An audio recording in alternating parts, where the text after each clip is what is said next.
Welcome back to another episode of the Cybersecurity Mentors Podcast.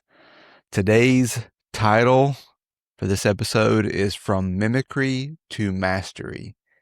And in this episode, I've been thinking about this for a little while, just thinking about how important it is, or a great tool that you can utilize in any domain in security practically, is the art of mimicry or copying or using walkthroughs to get practice and to get experience. And that walkthroughs may feel like you're cheating a little bit, but they're actually a great example of how to get the reps in by following along without feeling like you shouldn't feel like you're cheating. You really should feel like, wow, this is great because I'm learning from someone that has already gone through the examples and I'm getting that practice, right? And a good story that I heard, I don't know if it's true or not, but Hunter S. Thompson is quoted as saying, or referenced as saying, that he wrote at least part of the Great Gatsby novel before he started writing his own novels, because he wanted to have said he wrote a classic novel or a famous novel, right? So he got that experience being a writer by literally copying a famous book, right? So getting the reps in of like thinking through how this person wrote things, thinking through how this person put things down on paper, why they used the words they did, why they chose the words they did, helped him prepare to write his own novels, right? And I think that's a great example of how we can do that. And I recommend that you do take advantage of this. And I will personally say that I felt like it was cheating, right? If you had some CTF and you're like, well, I can't do that. I got to solve it myself. I got to make sure I'm the one figuring it out. But I think that it's really, you can get caught into traps of, oh, I don't know about this. I'm stuck, right? And then you miss out on the progress.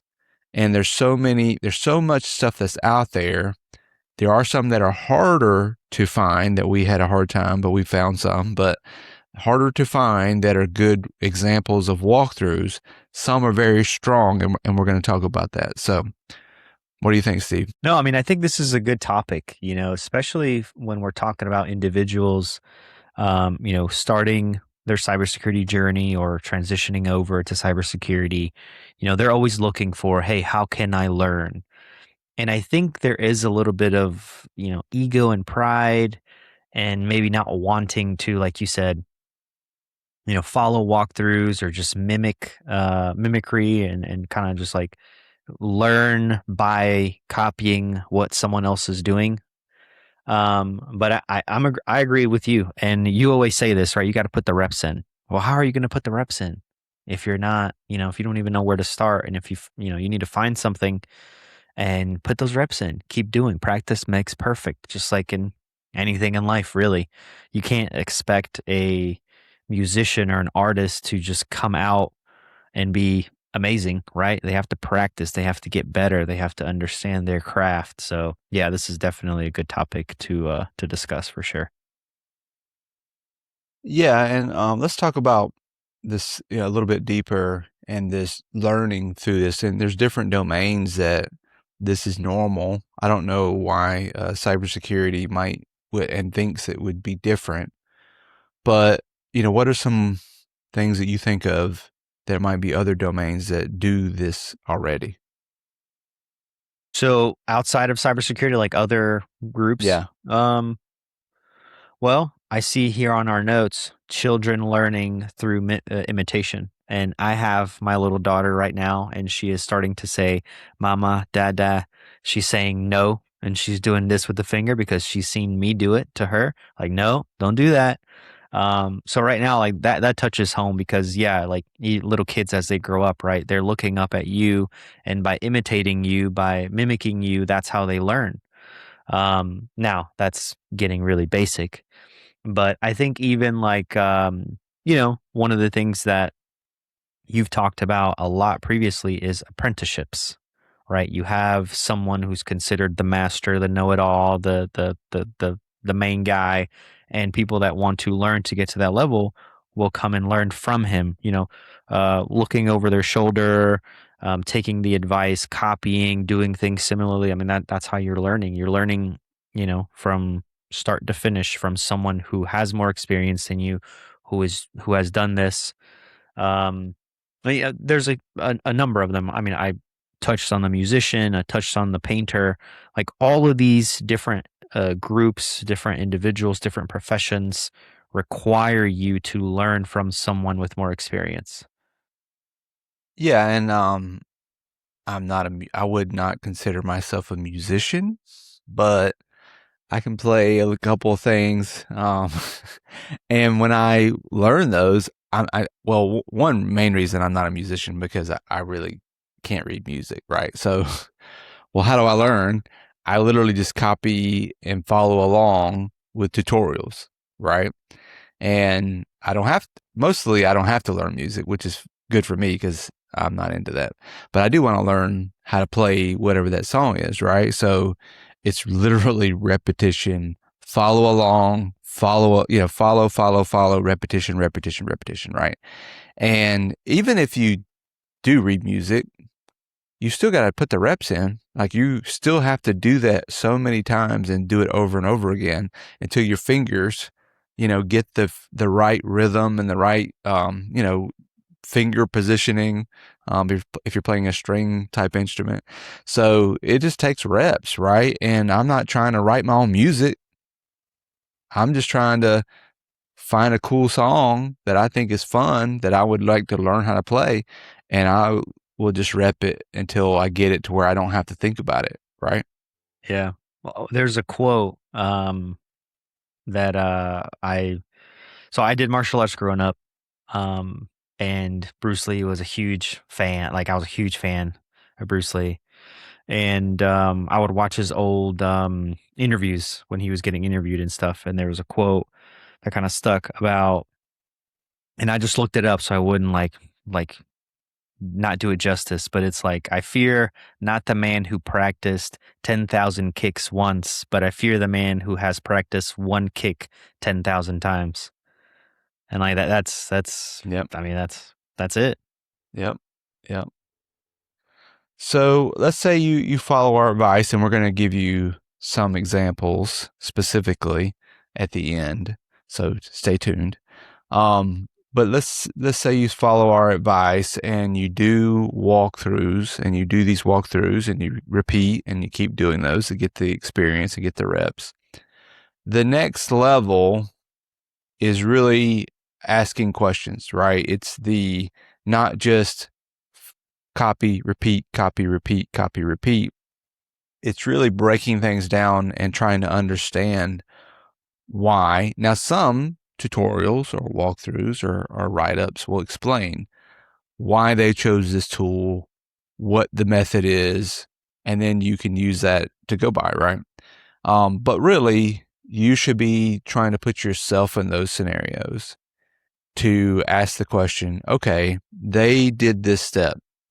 I don't understand why they chose that as the next step. Let me dig a little deeper. Let me go research it. Let me go Google search it, whatever, right?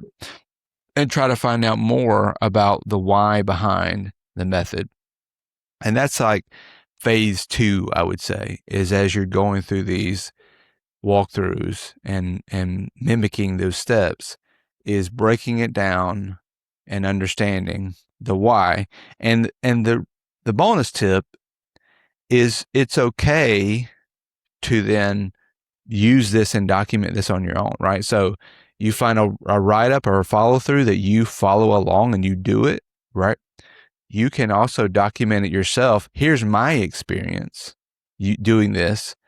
I followed this, that's okay to say I followed this walkthrough, but here's what I learned from it, and here's my questions that I asked about it, right? Okay, I got stuck at this point. Even though it tells me what it says to do, and I understand that, I don't understand the why behind it. So I had to go do some more digging, and this is what I learned, right? And that's like adding on top of, if you're worried about trying to come up with things to document and comment on your own lab environment, just copy everybody else. Just copy somebody else.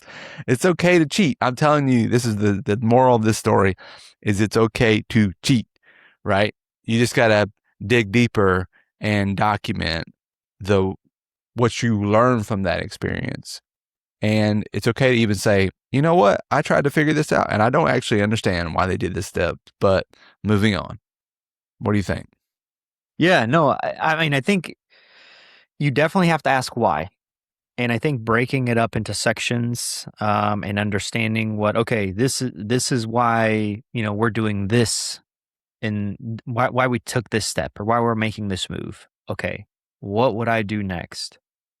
I think I would do this. Okay, well, let me hit play and see what they actually do. Or let me go look and see what the next step of this walkthrough is. Like, there's definitely a difference between you finding a walkthrough or a tutorial and just literally just copy, paste, moving step by step, not taking the time to think through, why am I even doing this? Like, why is this important? What should happen next? And so the difference between that, just completely just copying what someone's doing, and like you said, John, breaking it up into chunks, asking why, asking the right questions, doing some research on the side, that is how you actually learn, in my opinion. And yeah, you just keep repeating that, right? You just keep going through the motions until you get to the very end of that tutorial, very end of that lesson, or whatever it is that you're going through the walkthrough. And along the way, you will find yourself that you have learned way more by breaking it up, even though it might take you longer than by just literally just copy pasting and just moving through the section without understanding why it is that you're doing what you're doing. So there's those differences. So we are not telling you to just go find something and copy it and automatically your brain is going to download everything that it needs. That's not how that's going to work. It's going to require you to take the time, effort, and break it into chunks and ask why and try and predict, okay, well, if I'm doing this now, what should I do next? I think I'm going to try this. And then seeing if what you think, where your thought process is going, if that's actually where this walkthrough or this tutorial takes you. And then you'll start kind of understanding, okay, I think I'm getting it, or no, I'm so far off. I got to ask ChatGPT, why are they doing this? What should I be doing next? How should I think about this? And just using all the resources around you, right? Yeah, I think about video games, right? So when you get, we'll go to Fallout, all right? One of our favorite subjects in video games, right? So there's almost always some kind of quest or something you get stuck in a game like Fallout, and you're like, I don't know where to go. I don't know. Like, they tell me to go over here and find this thing, and I cannot find it, right? And you end up getting frustrated. You're like, screw this. I'm getting off this game, right? I'm gonna come back later. And so what do? Well, a lot of times you go search, hey, I'm on this quest in Fallout. How do I find the thing, right? And you'll find almost always a walkthrough where somebody has gone through that step and helped you figure out what to do for that. There are probably a billion walkthroughs for video games. Right? Dude, I love them. Oh my God. I've gotten to the point where if I'm going to play a game that I've never played before, I won't even start it until I find a walkthrough, at least for the beginning, from YouTube, and I watch it. And I'm like, okay, that's what's coming. All right. And that's what so he says, do this first, because then in the long game, it'll help you. Got it. Okay. Then I go. Like that. That's how I work. That's how I do things. Yeah. Well, but the game For Honor, right? We played that game together. Oh man. And that one was if you've never played this game, it's so hard. And you got these combinations, you got your samurai, you got your Vikings, and your medieval folks. And it's literally like button mashing, and you're trying to figure out what is the best combination? How do I defend against so-and-so? What's the best way to defend or attack or whatever? And I don't know how many tutorials I watched. I don't know if it helped me, but I watched a lot of tutorials, especially when you get your butt kicked and you're like, I'm going to learn how to do this thing, right? Yeah. So, I mean, now those games are built knowing that people are going to do that. Back in the day, you had to go buy your Nintendo Power magazine to figure out how to beat, Super Mario Brothers or Zelda or Metroid, Super Metroid, right? So you had to find something that, oh, what is that step here? I don't know how to get past this boss. Well, everybody does this. This is normal behavior that you Yeah. go Google the answer and then you watch it. Now you still got to do it, but you watch it and you're like, okay, this is what they did. They did this and they did this step and they, whatever. So, it's so natural in that world. It should be, we should take that example to cybersecurity because it's a cheat code, but it's a cheat code in a way that's going to help you get to the end goal of getting your skills better. Now, the difference is what we just talked about, right? You got to understand the why. Well, I was just going to throw in there, right? What does everybody say? What's the best way to learn something or to know if you actually know something? And that is to turn around and try and teach it to somebody. So try and, think about this in that same way where you are finding something, whether it's a walkthrough, whether it's a tutorial, something that someone has created to try and, help people, to try and, to help them learn and use it, right? Use that, recycle it. You create your own, like John was saying. And that is how that's another way that you can learn by using something that someone has created. You don't have to recreate the wheel, basically. Yeah, if you were interviewing with us and you're like, "Hey, here's my write up that I did. Honestly, I followed along with this other person, but I made it my own." Okay, that's great. I mean, you did the work. You just had to put the time in. You put the time in. You worked through the problem. Right? What do you think? Yeah. No, I completely agree. And at that point, I, as a hiring manager, am going to be less focused on whether or not you created this yourself or if you followed along with someone, and more focused on, okay, well, explain what you did. Can you Do you actually understand show it? that you Yeah. understand what you have done? Yeah. Like that to me is going to be more important than, oh, I copied someone or I followed along. Like that doesn't matter. Right. Do you actually understand what you created or what you wrote up? Fake it till you make it. Fake it till you make it. Just keep doing it, right? Get the reps in, and then you're naturally, the more you do a thing, you're gonna want to understand it and understand it better, right? So it's okay to start out by just doing the steps. All right, so we're gonna share one of each area, okay, that we've identified. So what are Go the ahead. areas we have here, John? So we got the easiest one, honestly, are offensive security, capture the flag scenarios. Those are offensive security. There's so many of these out there that you probably couldn't find them all, right? There's tons of write-ups on CTFs that are essentially offensive security skills. They're trying to hack things like hack the box. There are tons of these, right? Then you start getting, I would say, the second most popular write-ups that are easier to find are forensic analysis, DFIR. There are a lot of those because it's like, okay, here are the artifacts you need to identify. Here's where this did this, and then this did this.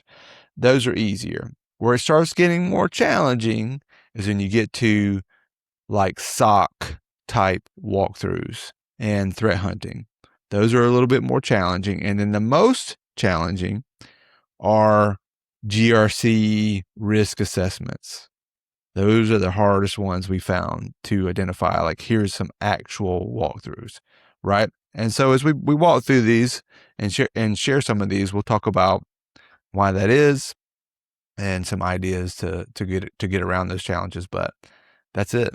That's our first ones. All right, well, let's start with offensive security. All right. So for offensive security, I think most people have heard of IPSEC, and he has a ton of videos out there on hack the box challenges that he does a great job, honestly. If you go through these, I feel like you can walk through them. He walks you through step by step what he's doing and even why he is doing it.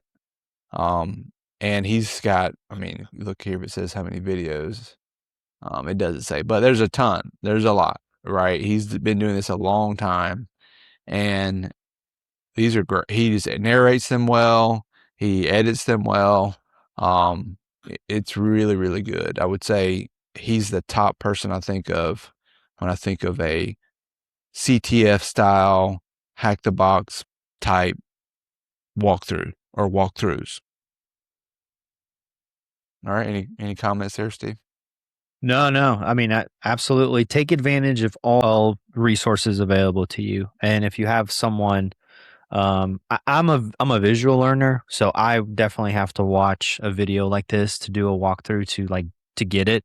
Yes, I could do a walkthrough just on like a document, but I'm gonna have to tear my eyes out for that one. So if I can actually watch someone do it and explain it, I learn 10 times better and 10 times faster. The next one is Splunk's Boss of the SOC, BOTS. Okay.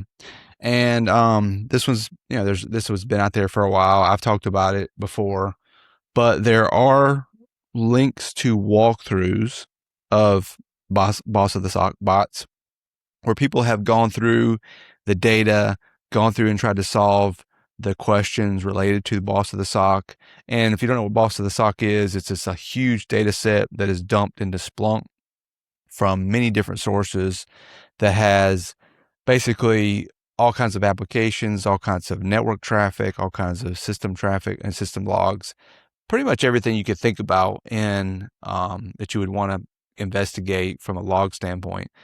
And we have there's a link we'll share that has a specific walkthrough URL that you can go watch on YouTube and follow along with bots. So there's not a lot of these, honestly. That is a true kind of incident response type walkthrough. And there's training out there, right? There's a ton of training out there that you can do, but we're specifically discussing is walkthroughs, where literally somebody is walking you through what you should do step by step, maybe giving some information in terms of why they're doing what they're doing. That's what we're referring to. But yeah, in terms of training, there's a ton of training out there. But if you're not understanding what you're doing, what good is that training? We competed in one of the Boss of the SOCs in 2019, maybe. It's been a while. Yeah. We didn't win, but we did a lot better than we thought we were going to do. Yeah. Yeah, we learned a lot for sure. From a DFIR perspective, there are a ton of these. This is just one example on CyberDefenders. They have several. Not everything on CyberDefenders is free. This one is free and it has lab files you can download. So I'm showing the screen for this one called Nintendo Hunt Lab. I picked it because it has Nintendo in the name. I don't know if it has anything to do with Nintendo, but it has an official walkthrough that you can go and check out, and it walks you through why, what they're doing, what tools they're using to do this investigation. Great steps that you can follow along with to basically copy and learn, right? So that's the DFIR forensic version. There are a ton of these, right? This is just one example. Yeah, absolutely. I would have picked that one too, just because it said Nintendo on it. So that's two. We've got two references to Nintendo in this episode. That's good. All right.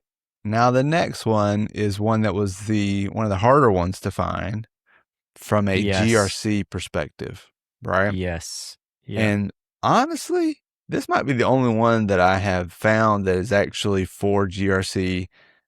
We've talked about this in our school community before, but the GRC Playground, you probably have heard about it. Maybe you've heard about it. It's not super popular, but it's free to start learning. I think they may start adding things in here that are a little bit more in depth, but I like the way it frames the why they started doing this, right? Is that there is a lack of GRC. There's GRC training, but it doesn't have a lot of practice that you can walk through the steps and actually do the risk assessment, right? So this one, I mean, it's free, right? It's another example of something else that's out there that's helpful. It's the look and feel of the website. It looks great. I've walked through several of the little mission challenges. They're well done. So I would highly recommend it. Now, if you want something hardcore, something that's going to make your eyes bleed and probably spend $30, $40, $50 more on electricity, we have a ChatGPT prompt we can give you. Okay? Like John and I spent hours working on this freaking prompt. Let me explain how it works. Basically, it's a prompt that we will give you, but you have to be part of our school community. That's the thing.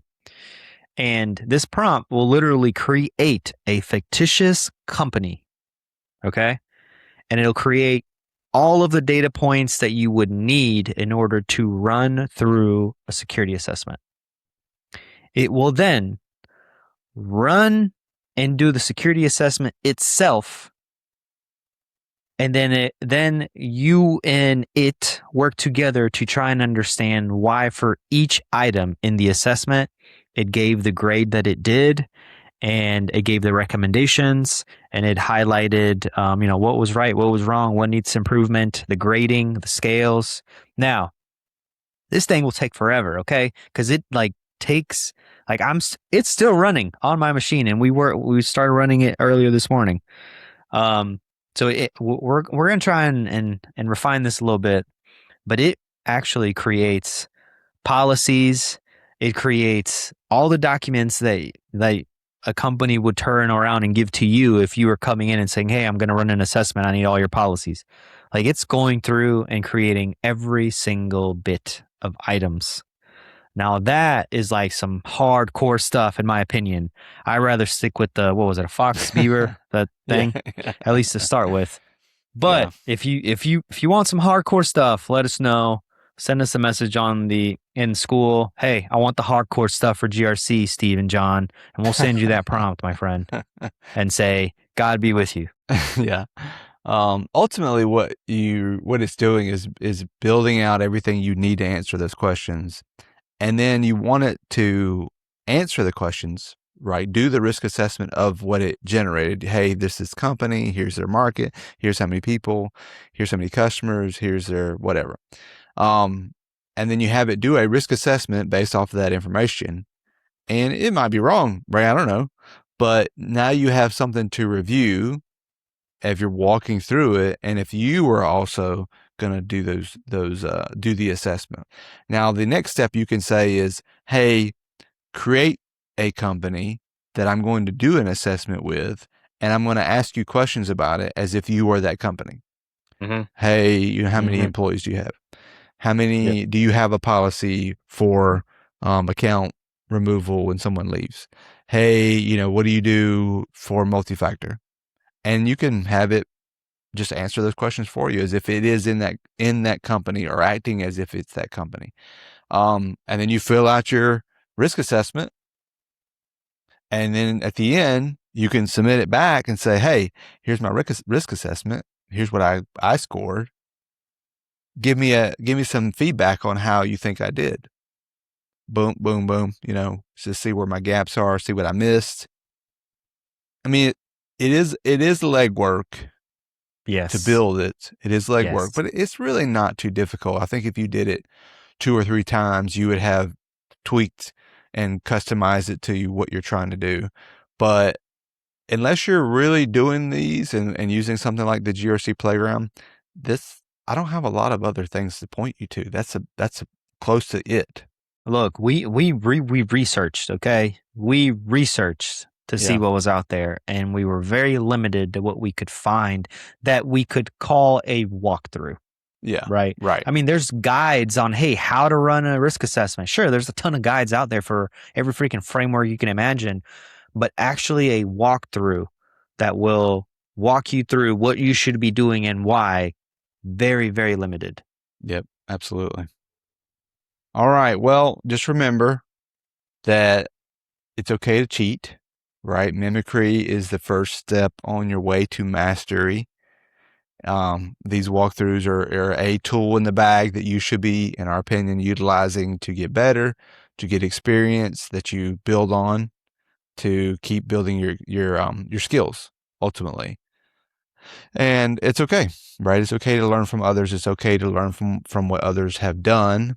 Just keep building your own and use that. The bonus tip that really makes you stand out is when you start doing your own walkthroughs and documenting those. Once you get to, you know, brown belt level, purple belt level of like, okay, I've done enough walkthroughs. Now I know what a good walkthrough looks like. Let me give back and also document my own experience by building and writing and documenting and giving back to people that might find your walkthrough. And they're like, oh man, I'm so glad Steve did this walkthrough. This is going to help me. I got to get past that monster and Fallout. I don't know how to do it. Right? Yeah. Yeah. So any final thoughts, Steve? No, I mean, just like John said, cheating is okay except on your wife or husband. But no, and when it comes to cybersecurity, it's not considered cheating. It's just considered, using everything that's at your disposal to your benefit, right? You're trying to learn. So one of the many ways people learn is by continuously practicing the same stuff over and over and over and over again until they master it. And that's really what you would be doing here. But no, I mean, we have more examples for each one of these. So if you want the full list, it will be on our school channel or in our school community.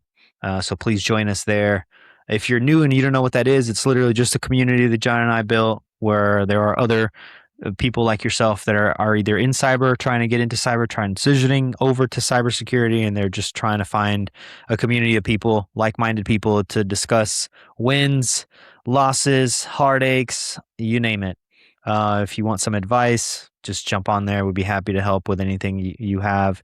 We have some things coming up that we'll probably be announcing maybe on the next call, in the next recording or so, or maybe future down the line. Some changes happening. It's all good stuff. It's all great. So yeah, that's it for me. Yeah, and the link for the school community is in the description, right? It's in the top, so check it out.